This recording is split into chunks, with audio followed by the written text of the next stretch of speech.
E aí, pessoal, a graça e a paz de Jesus, como é que vocês estão?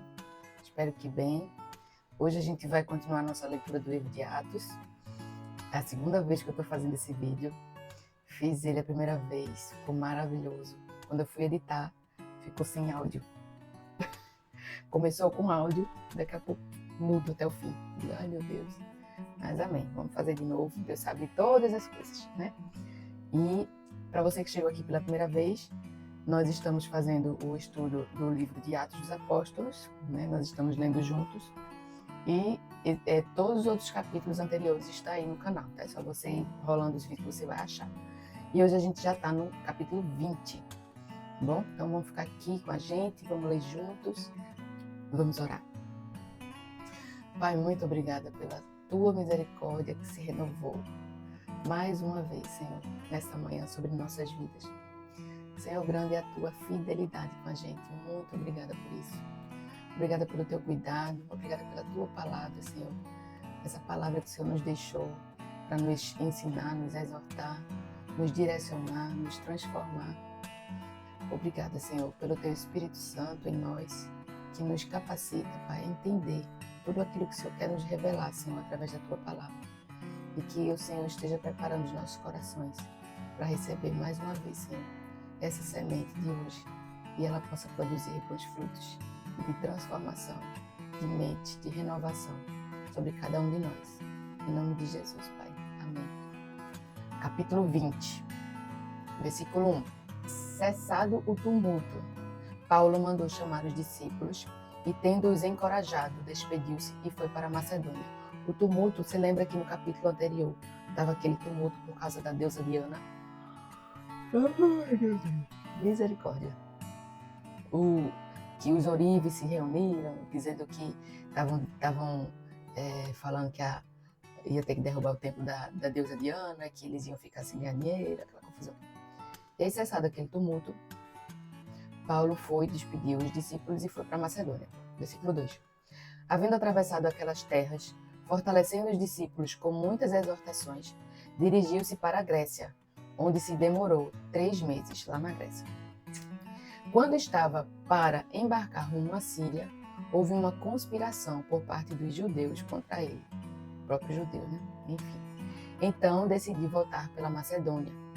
Acompanharam-no Sópatro, de Bereia, então era um homem da palavra, né, das Escrituras, filho de Pirro, Aristarco e Secundo, de Tessalônica, Gaio, de Derbe, Timóteo e também Tíquico e Trófimo, da província da Ásia. Olha, você que ainda não sabe o nome que coloca no seu filho, fica a dica aqui, cada nome massa. 5. Estes nos precederam, ficando à nossa espera em Troade. Depois dos dias dos pães sem fermento, navegamos de Filipos e em 5 dias nos encontramos com eles em Troade, onde passamos a semana. Estava na época da Páscoa, né? Na época do pão sem fermento. Versículo 7. No primeiro dia da semana, nós nos reunimos a fim de partir o pão. Paulo, que pretendia viajar no dia seguinte, falava aos irmãos e prolongou a mensagem até a meia-noite. Havia muitas lâmpadas no cenáculo, onde estávamos reunidos. Um jovem chamado Eutico, que estava sentado numa janela, adormecendo profundamente durante a prolongada mensagem de Paulo, vencido pelo sono, caiu do 3º andar abaixo. Quando o levantaram, estava morto. Mas Paulo desceu, inclinou-se sobre ele e, abraçando-o, disse: Não fiquem alvoroçados, pois ele está vivo. Subindo de novo, Paulo partiu o pão e comeu. E lhes falou ainda muito tempo, até o amanhecer. E assim partiu. Então conduziram vivo o rapaz e sentiram-se grandemente confortados. Meu Deus! Então veja só, era um jovem chamado Eutico que estava lá no cenáculo ouvindo a pregação de Paulo. Paulo se prolongou e ele ficou com sono. Mas o que é que foi ministrado? Ele estava sentado na janela. Então ele estava num lugar que não era para estar. Janela não é lugar para estar sentado. E na janela, você vê, quando você senta na janela, você fica uma parte fora e uma parte dentro. Então, são aquelas pessoas que tá ali querendo ouvir, mas só que não quer se desligar da sua vida, tá com o pé fora e um pé dentro, né? Aquela coisa, não, até aqui eu creio, daqui para frente eu já não acredito. Sabe, essas pessoas que não se entregam totalmente a Jesus, né? E Jesus, ele não quer só o que lhe convém, ele quer você por completo. Ele quer que você não viva mais, mas viva ele. Viva por meio dele, através dele, obedecendo a ele. Então esse jovem, ele estava na janela, um lugar que não era para estar. Nós precisamos saber o lugar que é para a gente estar. O Espírito Santo, ele nos direciona. Então, nós precisamos estar no lugar certo. Nós precisamos estar por completo, de corpo, alma e espírito, de todo o nosso coração, para que a gente não venha no momento de cochilo, que todo mundo passa, né, por essa fraqueza, por esse desânimo, por esse sono. Mas quando nós estamos no lugar certo, não tem perigo da gente morrer, cair. Se ele estiver sentado numa cadeirinha ou no chão, ouvindo a palavra, ele ia cochilar, ele ia dormir e ele não iria cair da janela, não ia se machucar. Então eu acho que a maior mensagem dessa passagem aqui é que nós precisamos estar no lugar certo, onde Deus quer que a gente esteja. Nós precisamos estar por completo, né, na presença do Senhor e não um pé fora e um pé dentro. Né? Porque isso vai nos levar a uma proteção, vai nos livrar da morte, vai nos livrar de uma queda. Amém? Então é isso. Versículo 13. Nós, porém, prosseguindo, embarcamos e navegamos para Assos, onde devíamos receber Paulo, porque assim nos havia sido determinado. Devendo ele ir por terra. Quando se reuniu conosco em Assos, nós o recebemos a bordo e fomos a Mitilene. Dali, navegando, no dia seguinte passamos diante de Quios. Levamos mais um dia até Samos e um dia depois chegamos a Mileto. Paulo já tinha resolvido não aportar em Éfeso, pois não queria demorar-se na província da Ásia. Ele tinha pressa, pois queria, caso lhe fosse possível, passar o dia de Pentecoste em Jerusalém. De Mileto, Paulo enviou uma mensagem a Éfeso, pedindo aos presbíteros da igreja que se encontrassem com ele. E quando chegaram, Paulo lhe disse, então Paulo foi para Éfeso, mas assim, só quero me encontrar com os presbíteros, me encontre lá não sei aonde, que eu quero falar, eu não quero me demorar em Éfeso. Aí ele falou assim para os presbíteros, vocês sabem como me conduzi entre vocês em todo o tempo, desde o primeiro dia em que entrei na província da Ásia, servindo o Senhor com toda a humildade, com lágrimas e comprovações que me sobrevieram pelas ciladas dos judeus. Vocês sabem que jamais deixei de anunciar o que fosse proveitoso e de ensinar isso a vocês publicamente e também de casa em casa, testemunhando tanto a judeus como a gregos o arrependimento para com Deus e a fé em nosso Senhor Jesus Cristo. Então, Paulo, um exemplo. E olha que, nesse versículo 21, olha que coisa linda. Ele testemunhava o arrependimento e a fé em nosso Senhor Jesus. Não existe fé em Jesus Cristo sem arrependimento. Não existe. Porque nós precisamos entender que nós necessitamos de um Salvador. E isso vem por meio do arrependimento. Arrependimento nós temos a consciência de como nós somos pecadores, de como nós pecamos e nos arrependermos, para que assim a gente creia que Jesus é o nosso Salvador e perdoará os nossos pecados. 22. E agora, impelido pelo Espírito, Paulo era um homem direcionado pelo Espírito Santo. Ele nos ensina isso o tempo todo. A gente não deve agir por nossos pensamentos, nosso conhecimento, nossos achismos. A gente precisa agir pelo direcionamento do Espírito Santo. Por isso que a gente precisa meditar na palavra, ter nosso momento devocional, oração, para a gente começar a ter sensibilidade à voz do Espírito Santo, para a gente entender quando ele nos direciona, nos guia, fala com a gente. A gente não vai reconhecer uma voz de uma pessoa que a gente não tem intimidade. 22. E agora, impelido pelo Espírito, vou para Jerusalém, não sabendo o que ali vai me acontecer, exceto o que o Espírito Santo, de cidade em cidade, me assegura que prisões e sofrimentos estão à minha espera. Olha isso. Então, servir ao Senhor não é só, como o povo fala, não venha para Jesus e seus problemas serão resolvidos. Né? Você nunca mais vai sofrer, não vai passar por provação, porque Jesus vai lhe libertar. A vida com Cristo, ela também tem seus espinhos. Jesus foi crucificado, Jesus carregou aquela cruz, Jesus foi açoitado. Né? Então, nós precisamos também ter a nossa cruz para carregar. Porque através o sofrimento, né? Através de Cristo, o sofrimento que nós passamos pela causa, que o sofrimento com Cristo ele produz esperança, transformação, diferente do sofrimento sem Jesus, que produz morte. A tristeza sem Jesus produz morte. Mas a tristeza, o sofrimento, a luta, quando nós estamos com um propósito com Jesus, ela produz perseverança, ela produz frutos. Então ele estava dizendo, o Espírito Santo já me falou que prisões e sofrimentos estão à minha espera. Porém, em nada considero a vida preciosa para mim mesmo, desde que eu complete a minha carreira e o ministério que recebi do Senhor Jesus para testemunhar o Evangelho da graça de Deus. Em nada considero minha vida preciosa.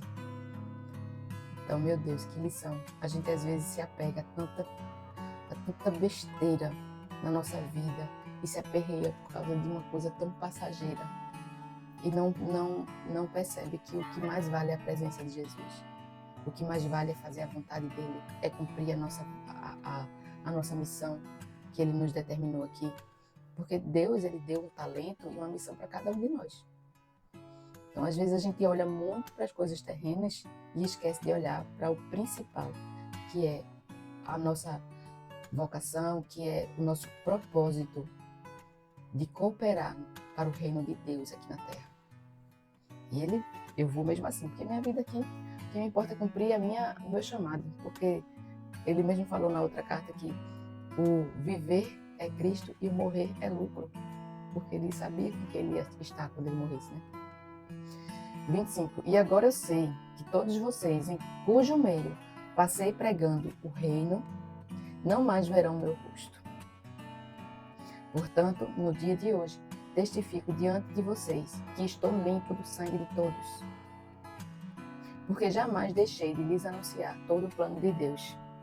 E aí, será que a gente está com essa certeza toda de missão cumprida?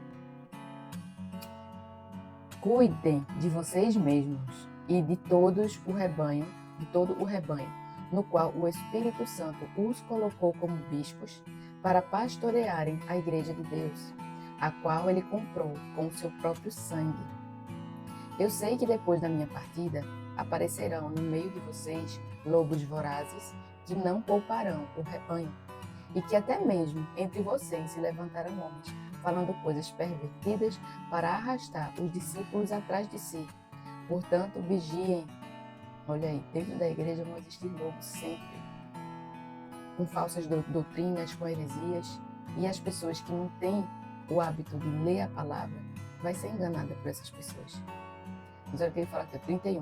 Vigiem, lembrando que durante 3 anos, noite e dia, não cessei de admoestar com lágrimas cada um de vocês. Paulo fez a parte dele. Agora você tem que andar com suas próprias pernas. Agora, pois, eu os entrego aos cuidados de Deus e à palavra da sua graça, que tem poder para edificá-los e dar herança entre todos os que são santificados. De ninguém cobicei. Então, olha, a palavra de Deus é tudo que a gente precisa. Lógico, a comunhão entre os irmãos é importante. Você fazer parte de uma igreja, de uma comunidade é importante. Jesus mesmo nos exorta a fazer isso. Mas imagina se a gente ficasse proibido de sair de casa, como aconteceu na pandemia.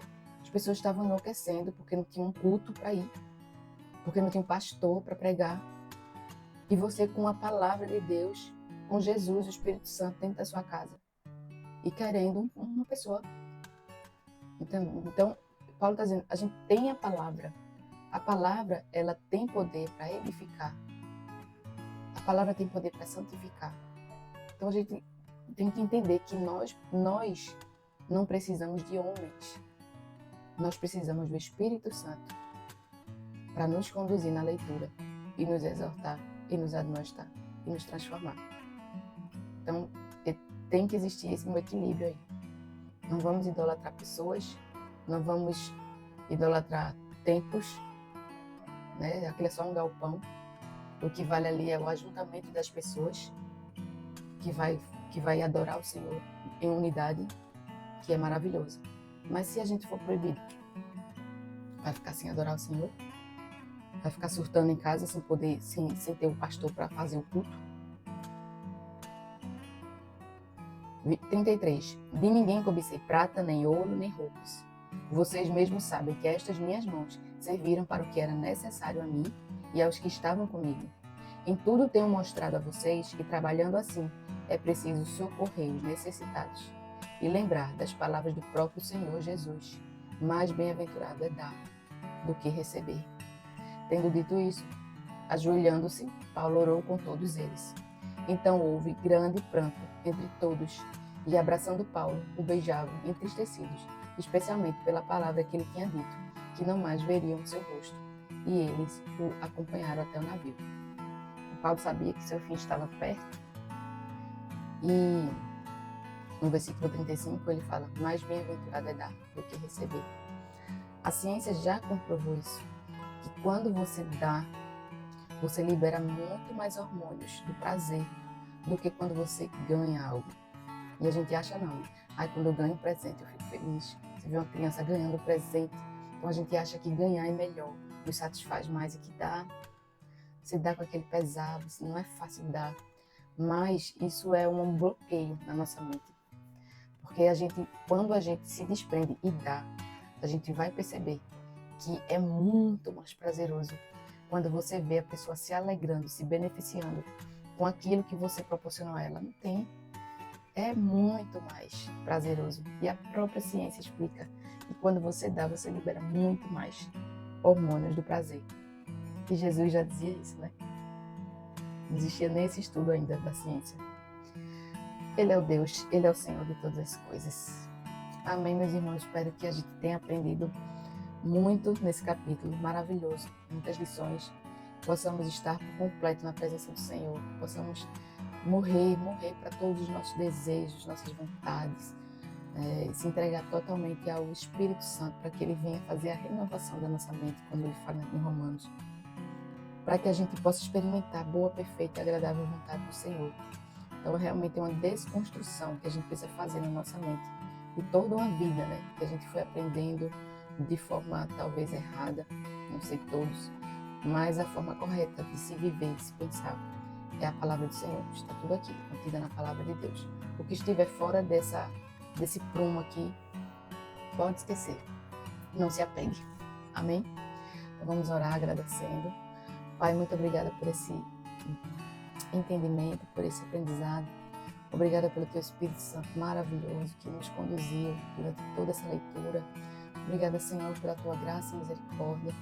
Possamos estar, Pai, atentos na Tua palavra, na Tua voz. Possamos ser guiados pelo Teu Espírito, Senhor, com toda humildade. Nos dá um coração humilde, Senhor, para que a gente possa abrir mão, Senhor, dos nossos desejos, nossas vontades, para que a gente possa aceitar a Tua perfeita vontade em nossas vidas, Senhor. É assim que nós te oramos, Pai. Abençoa cada um que está assistindo esse vídeo e que a Tua palavra ela possa germinar, Senhor, como uma semente no coração de cada um, Senhor, para produzir bons frutos. Eu te oro assim, Pai, em nome do Teu Filho Jesus. Amém. Amém, queridos. Muito obrigada por você ficar aqui comigo. Espero você no próximo capítulo 21. Não deixa de curtir esse vídeo, porque quando você curte, o YouTube ele entende que é relevante, ele começa a distribuir esse vídeo para as pessoas. E nós precisamos distribuir a palavra de Deus para todo mundo, tá bom? Comenta aqui, deixa sua opinião, sua dúvida e se inscreve para não perder nenhum vídeo, tá bom? Ativa a notificação e eu te espero no próximo vídeo, no capítulo 21. Fica com Deus. Tchau.